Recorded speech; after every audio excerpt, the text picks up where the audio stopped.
Sensei Ario, I'm doing well, man. Thank you. How are you doing, brother? Everybody, salute to the Instagram world. Wolf here.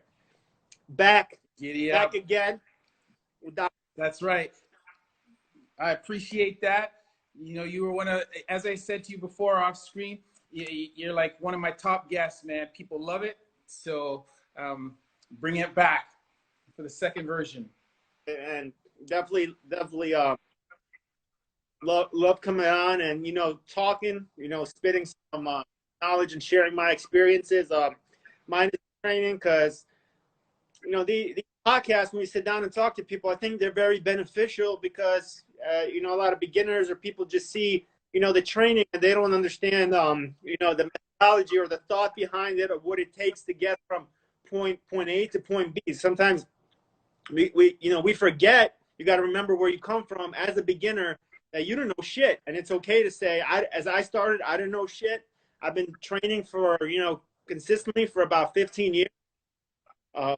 And to look back at some of the shit I used to do as a beginner or thought was right, and now it's comical to me, but I didn't know any better. And you just kind of go with the flow, and you hear the bro signs. Oh, I heard that if you do this every day and you take that, and push through the pin, that's how you grow, and just stupid stuff that I heard my peers used to tell me.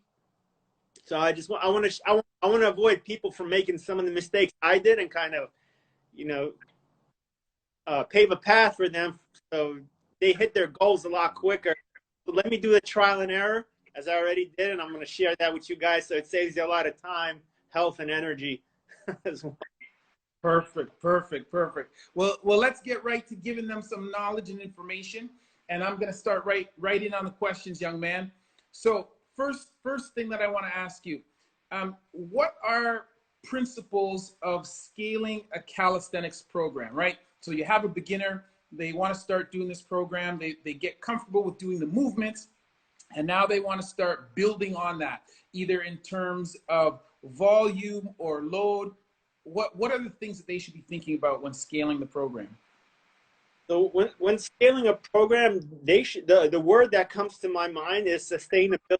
They need to pick a that they could sustain day in and day out, and don't feel like every workout is this life-changing experience where they're so broken that it's hard for them to get up in the morning and train the next day. Being sore is okay, but you shouldn't be devastated to the point where it's hard for you to show up every day and function. You have to find that sweet spot where the volume is challenging for you to do and you can sustain it, but at the time it's not mental to recovery. A beginner should be training 3 to 4 days a week. I'm talking about a beginner, not 6 days a week, but 3 to 4 days a week, throwing in a recovery or active recovery days between resistance days. So that is the sweet spot, and they should have a variety of movements. As I love doing burpees, the beginner should also focus on pulling. They should focus on high rep pushing, not just burpees, but active push-ups, squats, sit-ups, and the strong cardiovascular base, because that's going to help you in everything that you do. You can never be in too good of a shape. You can never be too good of, because that's going to that goes right to the physical fitness. So once they're scaling that stuff, they balance out all those movements of push, pull, core, squat, and cardio, and being able to hit all those wickets in a work week and sustain that. So that's my advice. And don't have an ego. Don't think, well, yeah, do it. I could start off 500 burpees, push-ups. Yeah, you might be able to do that one workout, but your whole week is going to be ruined because you spent not recovering. And you want to get to the point where you hit 500 burpees and you could do that 4 days in a row without it being a big deal or a life-changing event that you have to teach everybody that you did 500 burpees. It should be business as usual, but you need to just kind of work up So don't get ahead of yourself.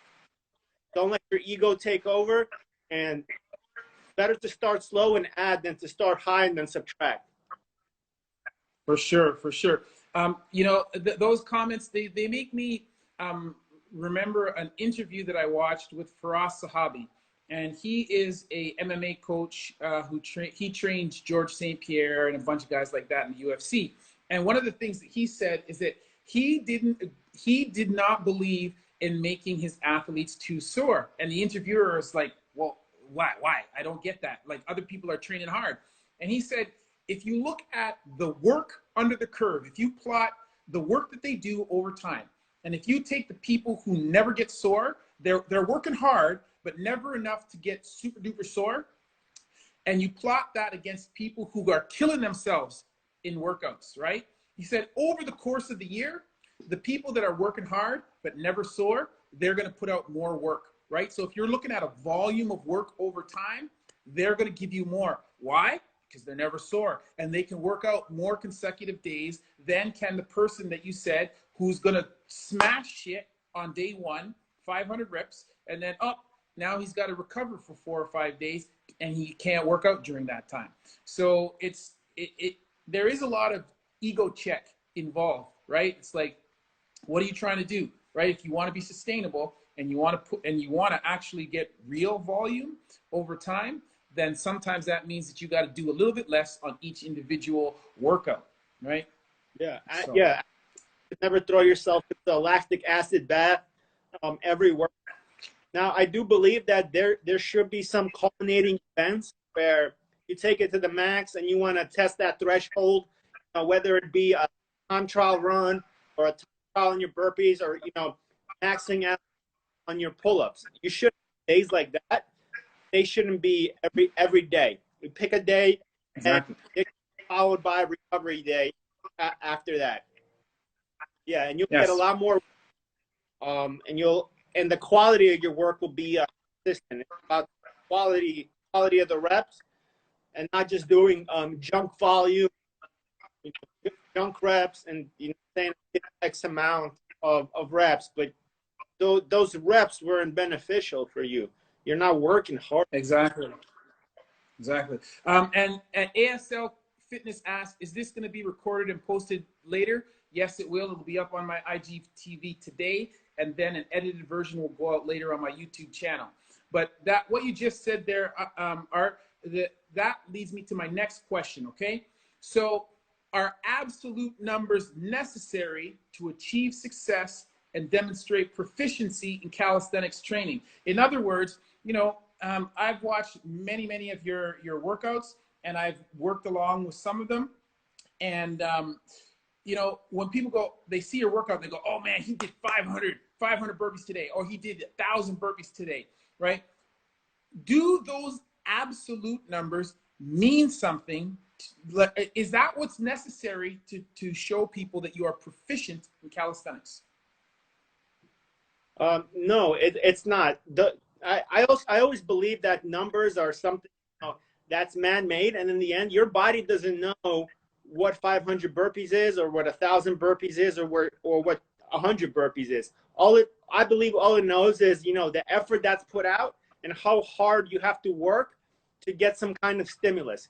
Now, some people might not feel anything till they hit the 500s and the 1,000s and those advanced guys, but the beginner might be completely destroyed and feel like they got a good workout after 100 burpees, which is fine. It's how hard you work and how you feel after the workout. Are the muscles being worked? Did you feel like you have to fight for every rep? Did you get a good stimulus from the workout? You have to go by feeling. And I think that's what really important is. The numbers, don't get your head wrapped around. I know it's a measurement, it's a measure tool, and we think sometimes the more numbers you get, the more volume you put in, the better workout you'll be.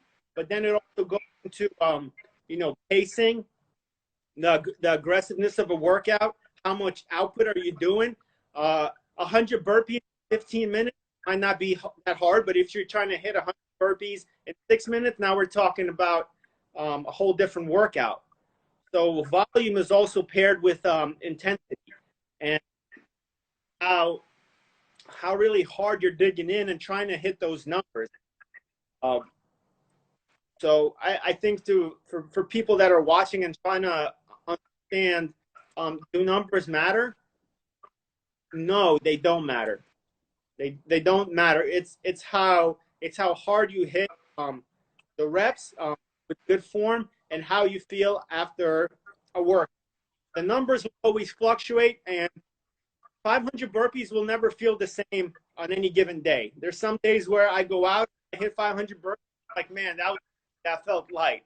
And there's some days where I'm like, man, 500 burpees, I'm good. I've got a good workout. So, I don't think our body perform that consistently over time where we just have to stick. We have to feel it. We have to have intuition and training IQ when we have a good workout or not. Okay. So what is more important in training calisthenics? Volume, stamina, or movement quality? And I'm sure there are other factors, but out of those three, what do you think is the most important? I think if you could combine movement quality with volume together, you're going to really get the most out of calisthenics. Calisthenics are meant to be done in higher reps. Naturally, because you're moving your body weight, you could sustain longer workouts and you'll recover a lot better than hitting the weights. So if you could get your form down pat and then you add volume, I'm talking 100 plus reps when we're talking about traditional volume as compared to weightlifting, when you could do 100 plus on each exercise, that'll be considered volume. You could do it with good form, high reps. That's what I always preach on my channel. Good form, high reps. Don't be afraid of volume and really focus on the form. Your movement quality and your volume is going to get better because you're getting more efficient in the exercise.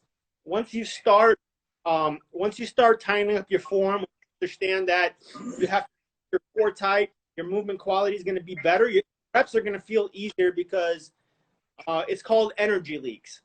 When you're flailing your body around on your push-ups or pull-ups, burpees, you're actually making the movement harder because your energy is going all over the place and not the movement.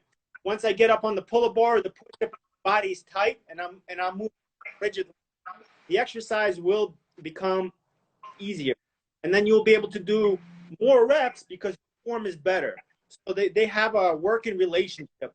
Volume and form have a working relationship. You will be able to do more volume once your form is better because you're efficient. Okay, so to add on to that then, do you think that perfecting the movement quality and technique are necessary components of calisthenics success, or are they just more of an esoteric thing, right? You talk a little bit about energy leak and talk a little bit about just your overall efficiency. Do you think that perfecting the technique is necessary for success in calisthenics, or is it just, it's nice to look good? So here we come up with a question that I see a lot. Well, some people post, cause they say, you know what? If I don't do full extension, perfect forms, I still get a good workout, right? I get sometimes even better pump when they do like the short range of motion push-ups, and they say like, oh, my chest looks better. I get a better workout. So first, you have to ask yourself, what are you training for? Are you training for performance, or are you training for aesthetics? And you want to look. So that's a question you first have to answer. To me, aesthetics always came second. I believe that performance to me was the most important. I want to be able to get on camera in front of people, do a full routine, and I want my last first rep. So form that's what to me in the movement quality. And I always believe with good form, aesthetics will come anyway. Now you might not look like a bodybuilder, which I get it. There's better ways to build muscle than pull-ups and push-ups. I'm the first one to say it. I'm not arguing that if you want a aesthetic physique, you have to hit the weights. No doubt about it. That would be silly not to believe that. But if you want a combination of speed, agility, longevity, relative strength to body weight, and maintaining a lean muscle mass performance, then calisthenics are superior to that in my eyes. So and it's funny, like so many people talk about aesthetics, but I don't think you really find people who do calisthenics that don't look good. You know what I mean? Like it's not that it's not that something they don't think about, but as you said, you worry about performance, and the aesthetics comes. It's a freebie. It comes along anyway. Yeah, I've never seen anybody that does good dead hang pull-ups, full extent push-ups and dips, high rep burpees with form, and they don't look good. I haven't seen it. Like they're overall from top to bottom, they are aesthetic. They're built very well. Pick a calisthenic athlete and whatever discipline they do, whether it's street workout, whether it's high rep, whether it's sets and reps, weighted calisthenics, the guys that do static holds of the planches and the flags, because calisthenics is there's a lot of subsections of calisthenic bodyweight training. You pick anybody from any of those communities, and they look a lot better than a guy that just weights, whether it be a power lifter or a bodybuilder overall. And they're natural. Most of them, I think most of them got that way, very clean way without any chemicals or anything like that. I might be wrong, but that's not that a guy doing burpees ain't trying to get a cycle of steroids. For sure. Now, I might be wrong. Listen, so we talked about scaling calisthenics, okay? And we've talked a little bit about repetitions, but let's come at scaling in a different way. What is the importance, if any, of workout duration when training calisthenics? In other words, is it going to be, are you going to get any benefit from it, say, if you only do it for 15 minutes a shot? Or do you have to do it for half an hour or an hour? Like, what role does duration play in helping to progress calisthenics? I think the duration of a workout with calisthenics should be on the longer side. I like doing longer workouts because they build into mental toughness. And I think when we start training, that's something and like benefit that we get of high rep calisthenics training is mental toughness, because there is a huge element of perseverance when you're training out, at the 90-minute mark of really, really good quality grueling workouts where you feel like you have to fight for every rep. And I like workouts on the long side. Now, of course, if you're in a time crunch, you could get a great workout in a short period of time. And that's what I hit on before. It depends if you hit workouts with, if you hit it with speed and intensity and aggression, they're going to be a little bit shorter, and you're just going to have to pick up the pace, and your energy output is going to have to go through the roof. Like, if you say, like, I got 15 minutes, I'm going to do as many burpees as I can in 15 minutes, and I'm going to go, like, all out.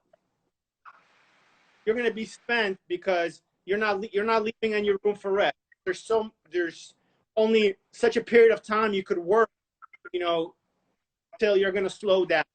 That's why they do, Cooper test is 12 minutes. That's like right? That's the ideal time where you sustain speed and intensity, and then you just can't sustain it anymore because you can't work at when it's red line so long. Mhm. I have 12-minute drills as part of the April challenge. 12-minute drills of burpees with 90 seconds rest, and we depending on your fitness level, you repeat that for amount of rounds. For advanced, it's 4, and for beginners, we do it twice with 3 minutes. Mhm. But So, go ahead. no, go ahead. Go ahead. Oh, like I said, it all comes down to an intensity and what you want to get from your workout.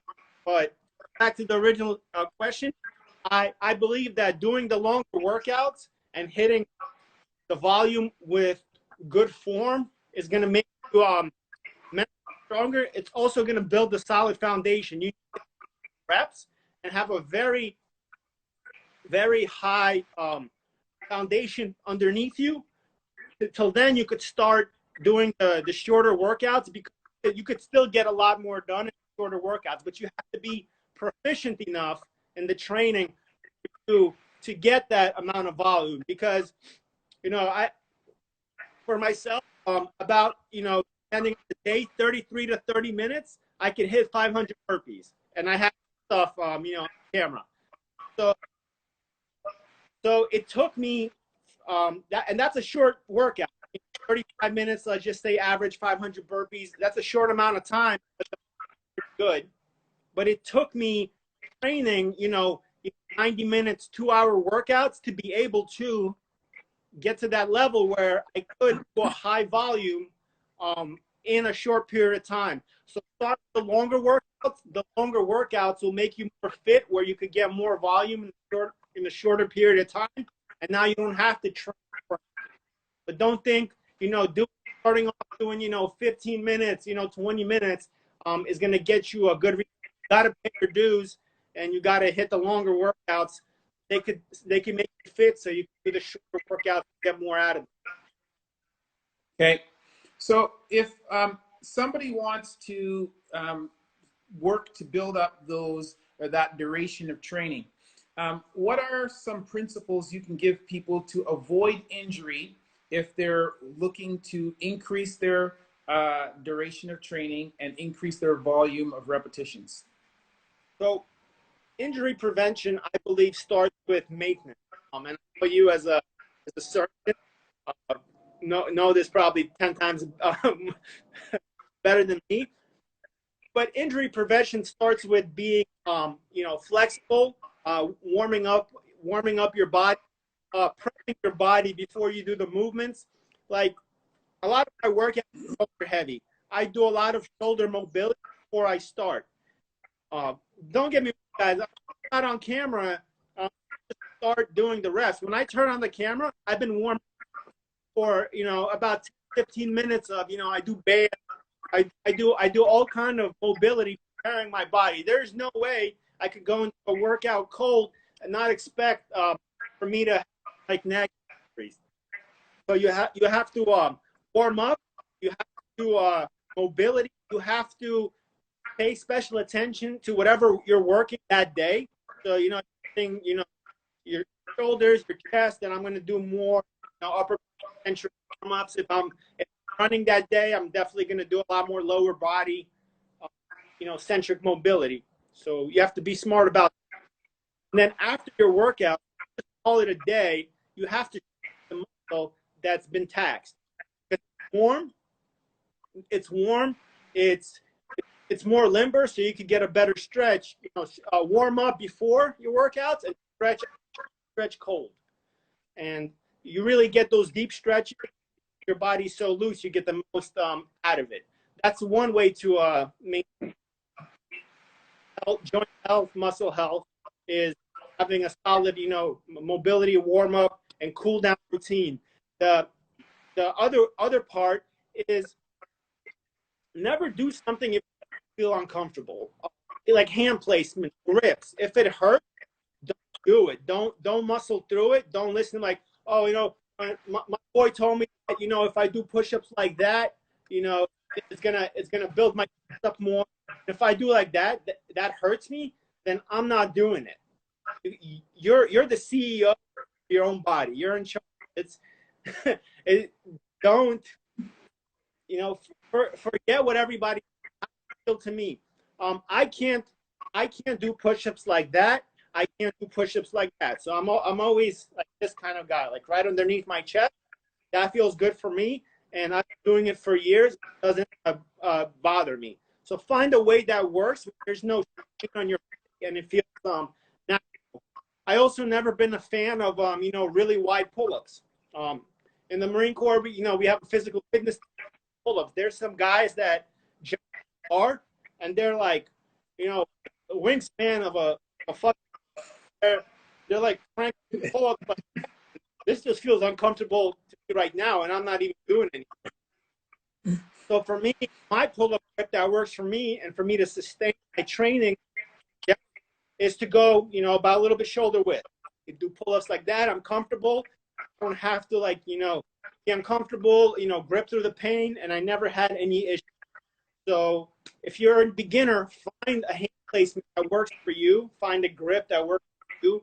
Doesn't put unnecessary stress or torque or any kind of twisting on your body. Nothing should hurt. Remember, we're training stronger. We're investing in our health. So if something is hurting, and your body is telling you, like, stop. Don't do it. Like, because I'm gonna make you pay later on. Like, so don't fuck with me. I like it. So tell me, you talked a little bit about this earlier, but so now say you have somebody who's been doing it for a bit, they want to crank up the intensity, right? And you know, they've been following the recommendations about how to work safely, but now, and they've built up some volume over longer workouts. But how are we going to now turn up volume a little bit on some of these shorter workouts? How do you or what techniques do you use to adjust your training intensity? Yeah, absolutely. You want to get better? I suggest adding weight to your calisthenics. You don't need a lot of weight, but weight vest is a great tool to add intensity and make your workout better. Still get quality from it. Resistance. You want to get more, you hit like weighted pull-ups, weighted dips, weighted burpees with the weight vest. You're going to get a lot more in a shorter period of time. You're just physically not going to be able to train as long. I haven't met a lot of people that could do, you know, a 90-minute weight vest burpee workout. You're probably going to take that 90 minutes. You're going to bring it down to 45. So that's one. Yeah. What about tempo? What would you say about tempo? Yeah, I mean, resting less in between your sets, really focusing on your breathing. But tempo is something that you have to get out of your comfort zone. And, you know, it's like how can you recover in between one rep to the next? That takes a lot of discipline and mental toughness for you to, you know, stand up and go right back down into the next rep. You really have to punish yourself and, you know, fight against everything that's telling you to stop.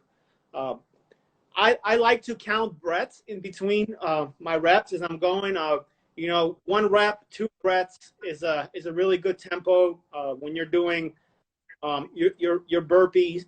A good thing also to keep tempo is the stomach strike. As soon as you stand up, you do your stomach strike right back down. That's just a preparatory command, a cue for you to go from 1 rep to the next. Another way that you could you know, get more proficient and time efficient workouts is you do harder variations of an exercise.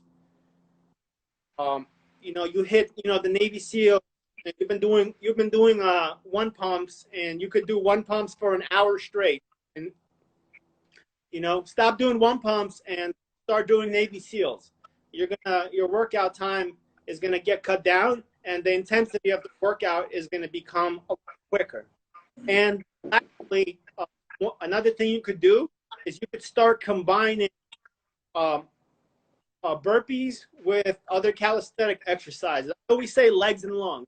When you combine burpees with leg movements, you want to die. That is the worst feeling doing, you know, jumping lunges, going right into burpees, and then right into a kettlebell exercise, like kettlebell swings, jumping lunges, and burpees.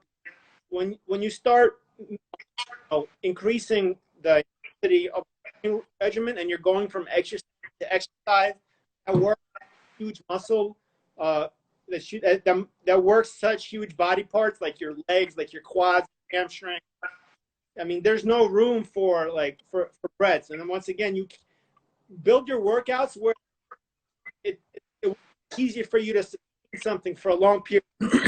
Make it hard for yourself. And right. as long as I give examples, there's plenty of workouts on my channel that always have legs and lungs. I'm a huge believer of those two things together. Mm-hmm. Do you ever use a heart rate monitor, or do you ever monitor that, or do you worry about that ever, or not worry, but like ever monitor it in terms of training and training intensity? I don't use a heart rate monitor. I would be I'm not against it. I just haven't used it. Sometimes I feel like I could feel my heart sometimes pounding through my chest.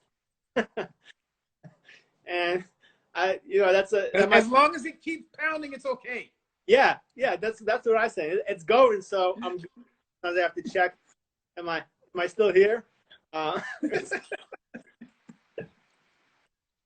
But I would like to see working in heart rate zones. I know a lot of athletes, they like to stay in different zones, and especially runners, they run in zones. And on some days it might be more beneficial to work in a lower pace and work in a different zone. And then so I don't know much about it, but I'm a huge fan of training with science and understanding that not every day is going to be identical. You can't go 110% every day.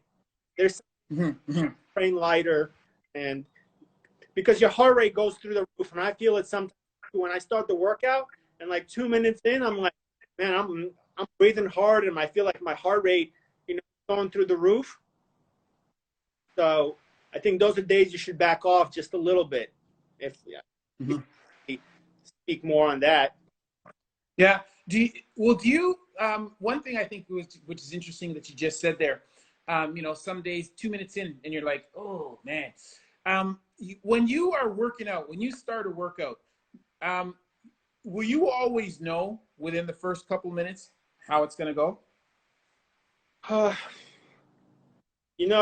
I'm a pretty stubborn guy. So if I have an idea in my head that I put this workout together, and like the first couple of minutes, I'm like, I'm in deep shit. This is going like south.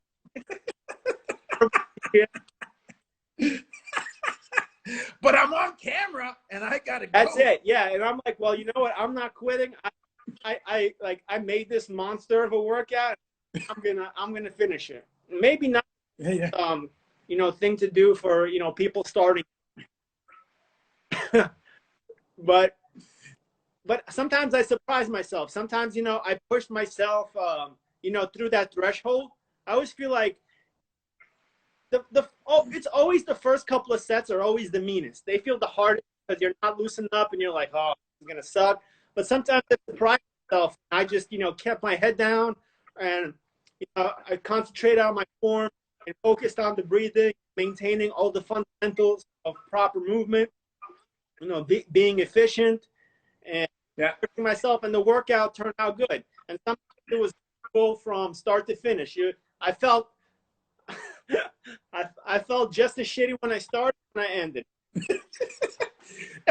So, are there times when you finish the workout and then you like have a conversation with yourself and you say like, yo, Art, man, I'm not sure what you were thinking prior to this, but maybe you might want to reconsider next time. Like, do you have those conversations with yourself sometimes? Absolutely. Sometimes I think the way I could like release this video and let these people go through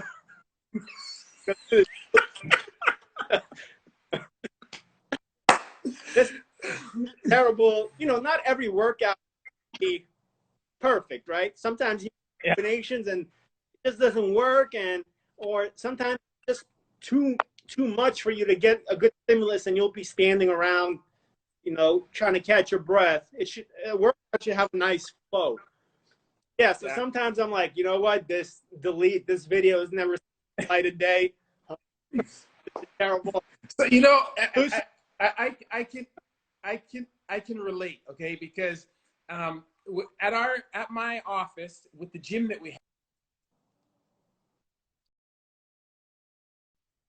have, trainers that do all of the programming, right? And so I don't normally do the programming, but every once in a while, someone is sick, and it's like at the last minute, right? And so it's like, oh shit, we don't have programming today. So they said, Chris, you got to do the programming. Okay, no problem. So I kind of look at what they did the last couple of days, and then I say, okay, I'll whip something together. And a lot of times when I put these things together, it seems good when I put it together. But then when I'm watching the people go through it, and they're looking at me, they're like, who wrote, did you write the program? They always know when I write the program, because they're like, what the hell is going on here? Like, why are we doing so much? And it seemed like a good idea when I wrote it down on paper, when I was thinking about it. It seemed okay. And then I'm like, yeah, maybe we should cut the amount of sets of that in half, because it doesn't look like people are liking this too much. So I can relate. What is your recommended weekly split for training at Calisthenics? So you talked about this a little bit for your beginners, but so talk to us again about what you think is appropriate for beginners, and then what you think is more appropriate for advanced athletes. Yeah, for beginners, I always say that to start training every other day. You could I say 50 to 100 burpees every day is sustainable. Make sure to throw in some cardiovascular, whether jogging, whatever you do, to do a constant movement for at least 30 minutes. That's just going to build your fitness base. And also start throwing in pulling exercises to round out all the pushing that you're going to be doing as well. So 3 to 4 solid workouts a week for the beginners, and I think you should do that for about 6 to 8 weeks till you really get into the habit of training every day, and your body's going to go through the growing pains, and your joints and your ligaments have to adapt. Your muscles adapt a lot quicker. Muscles will grow a lot quicker, and you'll feel good and you'll look good, but you'll have to understand that all the connective tissue, that takes time for it to strengthen, so you don't have any kind of overuse injuries. Don't rush. Injuries will set you back, and you're going to lose all the gains and all the work you put in. And as you start to progress, I feel like you could train a solid 5 days a week.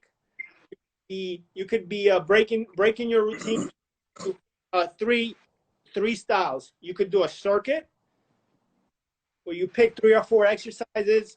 You go just your circuit style. You pick it. Sets of 20. You do 25 burpees, 25 pull-ups, sit-ups. Then your other style of workout should be a chipper. When I say a chipper, I mean you pick a big, like 300, 400, 500 burpees, and you just chip away to complete that number. Then your other work doing is you should be hitting your pull-ups and dip pyramids. That should be your strength training.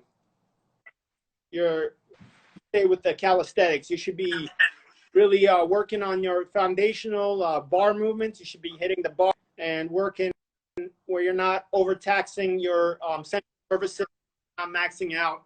When you hit 1 pull-up, 2 pull-ups, 3 pull-ups, those workouts are slower, and that's what you start incorporating as you become more advanced. Okay, so let's switch gears here a little bit, because we talk a lot about calisthenics, but there's also something else that you do that I'm not sure if other people are aware of. So you're also a martial arts instructor, yes? I am. Okay. So with first of all, with all the calisthenics training that you do, how do you find time for martial arts training? And on an average week, how much time do you devote to martial arts training versus calisthenics training? Yeah, so in the Marine Corps martial arts program, and it's something been involved in since 2009. First, you become a martial arts instructor, and then I went to the martial arts instructor trainer school, where you train the trainer, where you certify instructors. Right now, I'm not as active as I want to be. I was deployed overseas, and I wasn't really participating in that, and I had a lot more time to do my regular training. As I'm going to go back to the schedule, so when you're combining martial arts training, what I used to do, and calisthenics, you have to be aware of working yourself, because both are very taxing on your body. Now you're going to have to cut down the volume of your calisthenics a little bit, so it doesn't interfere with your martial arts. So, like, everything is a fine.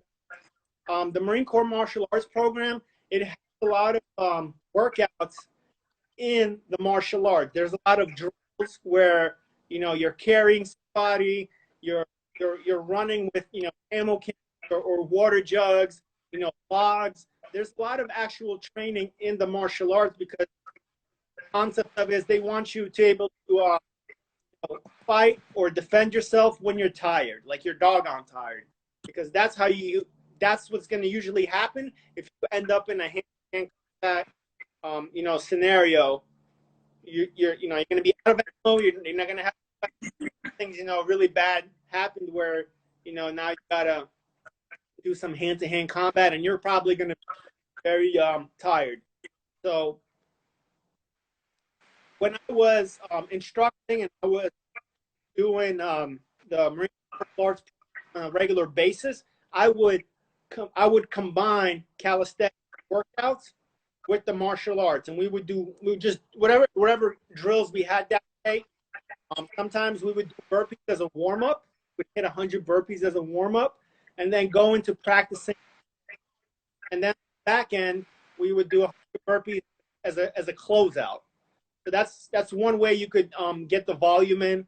Another way that I would combine martial arts and calisthenics, we would do one round of back drills or throws and sweeps, and then we would transition an exercise as our active rest. We would do three minutes of sparring, 3 minutes of burpees, 3 minutes of skipping rope, and we would do that in a circuit fashion.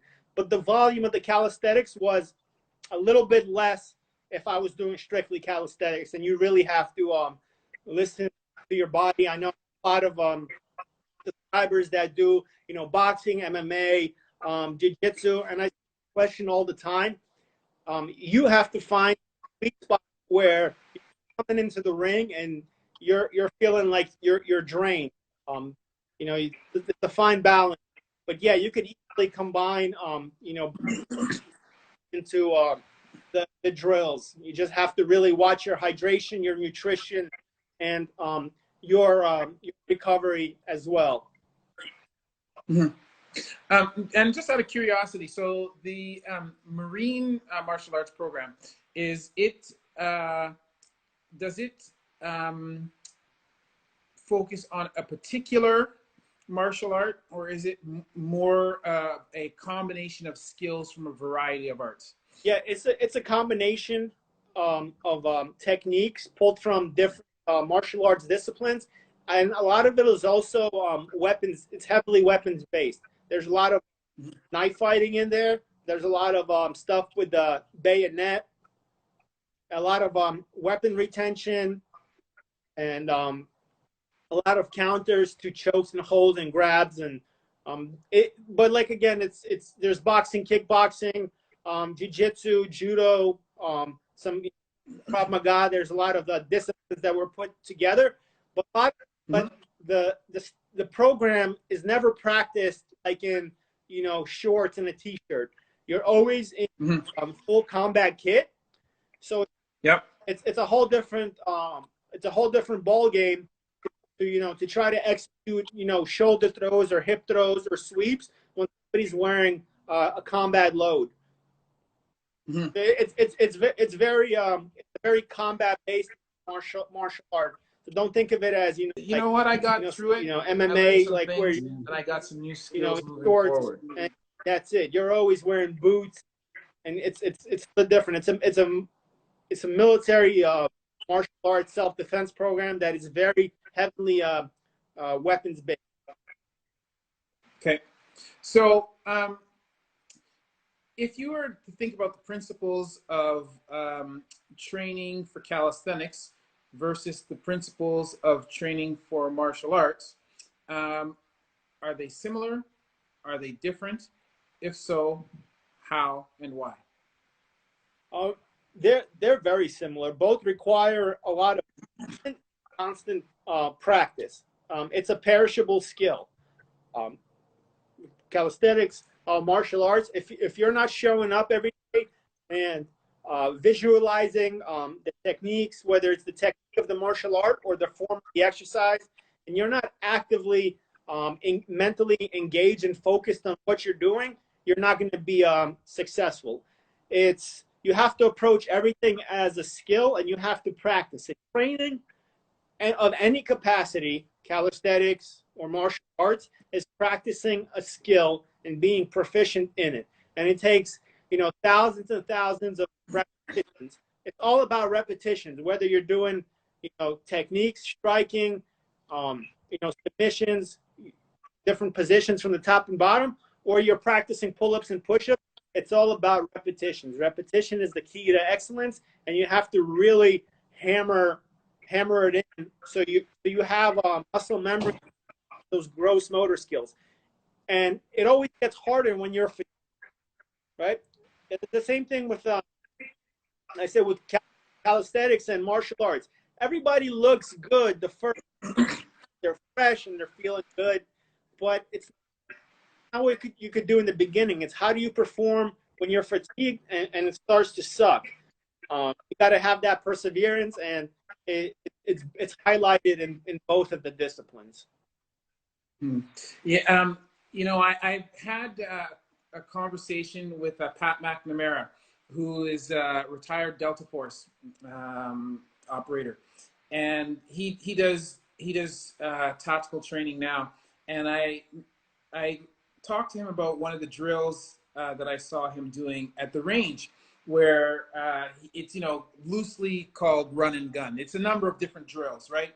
But one of the things about it is that he's going to have people sprint, do intense physical activity, then immediately, no rest, on the range, and shoot for accuracy, right? Because as soon as your heart rate is over 140, your fine motor skills go to shit, right? So it's like there's this very fine line between how much intensity can I generate, knowing that I'm going to have to very quickly get my heart rate down to a reasonable amount so that I can go and so that I can be accurate with the firearm. And it speaks to what you're saying, that when you're fatigued, your reps, the quality of your reps, the quality of your work goes out the window, right? And not because you don't want it to be good quality. It's just because that's what happens, right? So it takes time to really work to develop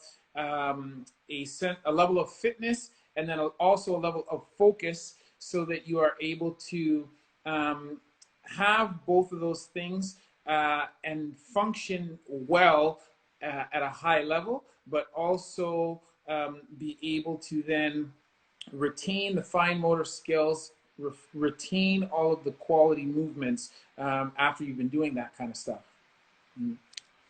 Yeah, yeah, absolutely. The harder it is, the more focus you have to dedicate,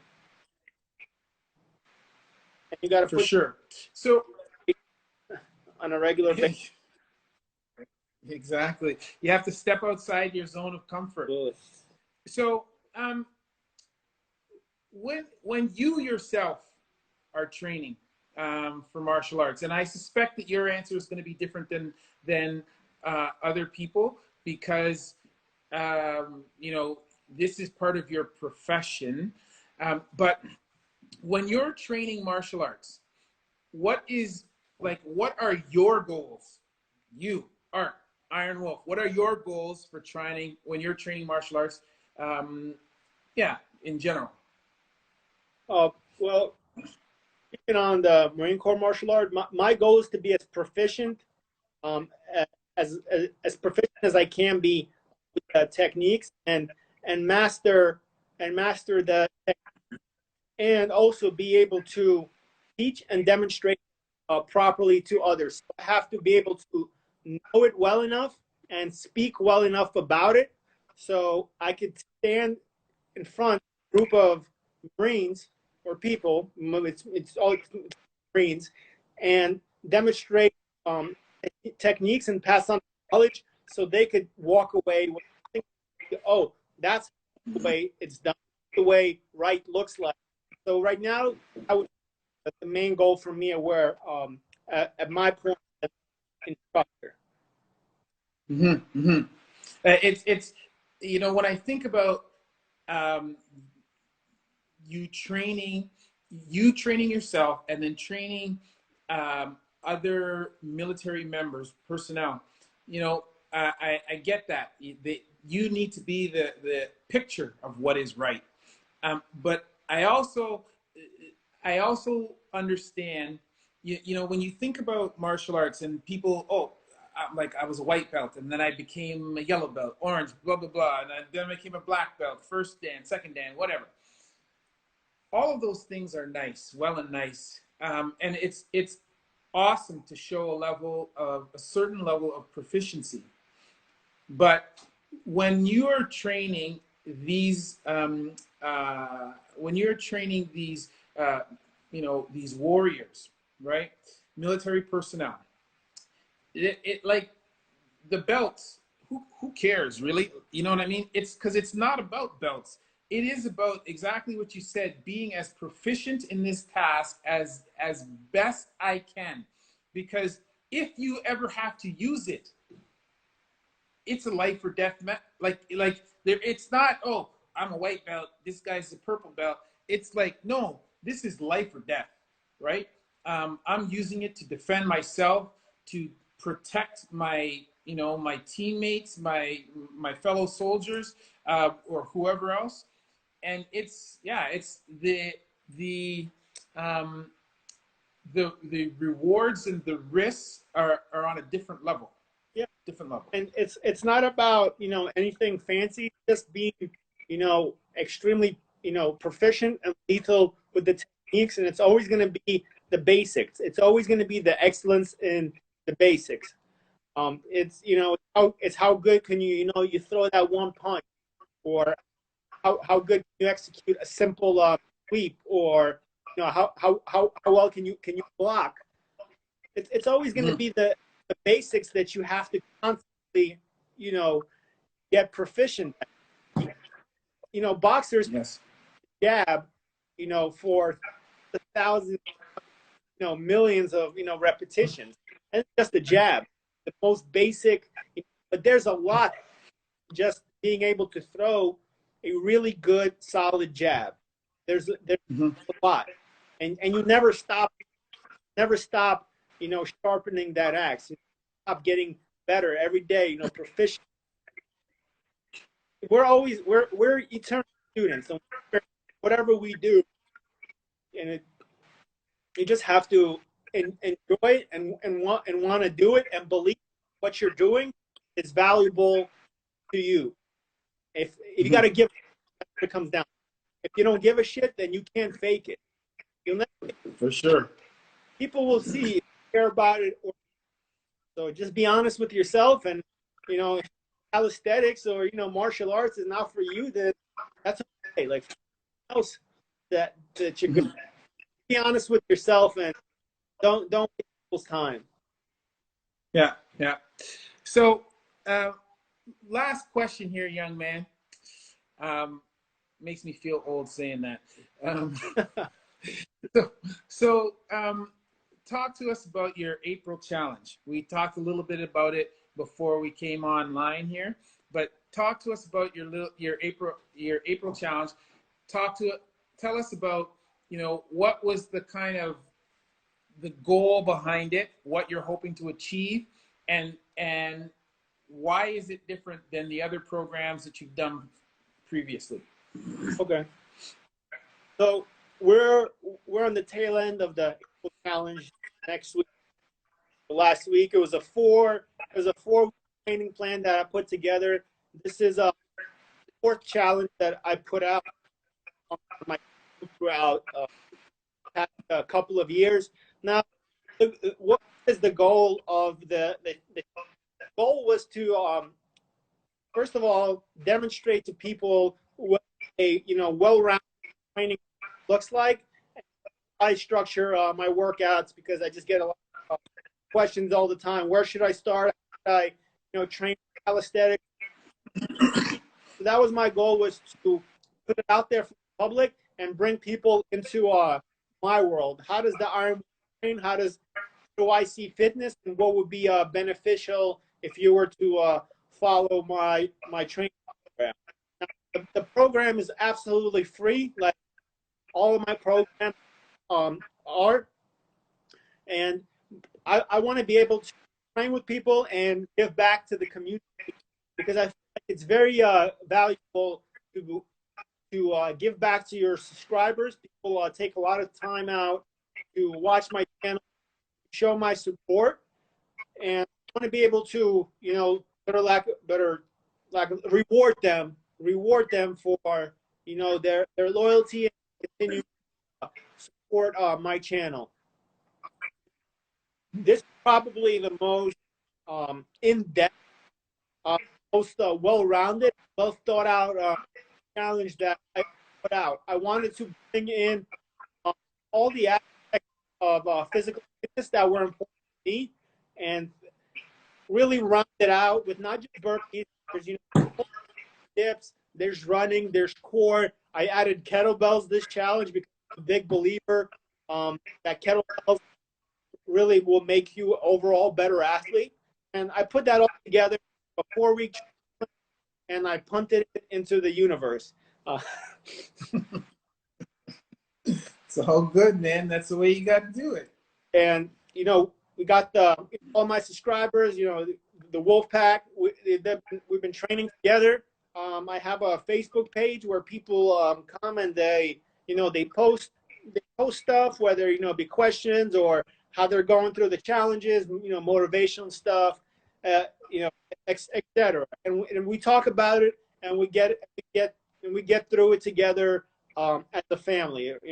Misery loves company. Some of these workouts are very challenging, but somehow it feels a little bit better that somebody to the left side of you is doing it with you, and it sucks, but you're not alone. So that's the cool part about it. We're doing it together, and I'm posting my videos, and you could see me like I'm dying in some of these workouts, and it's not fun, but I'm always transparent with the stuff that I put out, and I'm not scared to put full workouts. And it's sometimes it's not fun. It doesn't look cool. The workouts are over an hour long, and I'm standing there and I'm sucking wind sometimes because it sucks. But at least I can say that I'm not hiding it. I'm on my training there 100%. And life is not a highlight reel. Not everything is gonna look. People understand. It's just a lot of hard work. Sometimes it's not pretty. Yeah. I was watching one of your videos the other day, and I was saying to my wife, because my wife is my editor, and we edit a crap ton of video from between my two channels, the channels for my gym, and all of that. And you know, we're editing stuff, and it looks like. And I was just talking to her about your son. I'm like, I said, man, Art puts on a tape or puts on the camera, and he goes to work. There's no cuts. There's no edits. There's no nothing. This is real deal. What happens, happens. And that's it, you know? And I think like that is amazing. And I think people really gel with that. It's just like, yo, man, we're here to get it. And it might suck today, but we're still going to do it. Let's go. And I love it. Yeah. There's no edits. And that's been my thing since day one. I said, I don't know. I'm just gonna put it out there, and you know, I'm scared of, you know, criticism or what people will say, and you know, you're not gonna hurt my feelings. You know, talk shit. You know, I don't care. I've been through a lot. You know, I've been through, you know, shit in my life that's a lot more serious than, you know, some people talking shit on the internet. So it doesn't affect me. I embrace it. Sometimes I think it's funny. Some of the comments are pretty funny. I don't take stuff personally. The only stuff I don't like is when people put other people down. You know, you can say whatever you want to me, but don't put members of my community down. I don't like that stuff. I hate bullies. You know. Yeah. I get it. So now, for the people who, I'm sure most of the people here know exactly who you are and where they can find you.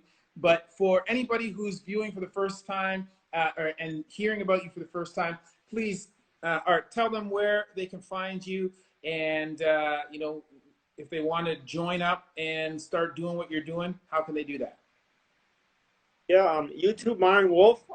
Pretty simple. Not hiding. Same thing on Instagram. Yeah, Instagram. It's the_Iron_Wolf_718. But all the training happens on YouTube, and if you want to join our community on Facebook, it's called the Iron Wolf Pack, and that's where everybody comes together and they share their experiences. It's a really good community. People help each other out, and always posting, you know, different, you know, nutritional advice and ideas and training, and just talking about the workouts. It's a good place to get a good sense of belonging. And then if you want to find the April chapter, it's on my YouTube page. There's the video where I introduce the challenge. It says official release April challenge, and in the description you can download all the PDFs. It's all free there. There's links there. Please use it. Please. After the April challenge, we're gonna go to posting, you know, the routines that I do as, you know, business as usual, full routine. So if you want to follow along, please come to the community. We'll train together, and I'm doing the workouts with you. Yeah, I like it. Okay, so for everybody who joined us today, thank you very much.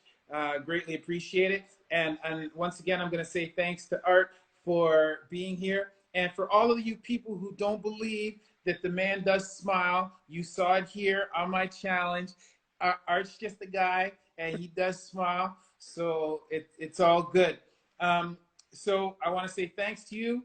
Thanks to Art. And for everybody, once again, that's been a word from Dr. Chris, not your everyday ortho. So hang tight here on Zoom, and I'll close this up on IG. Okay. Hey.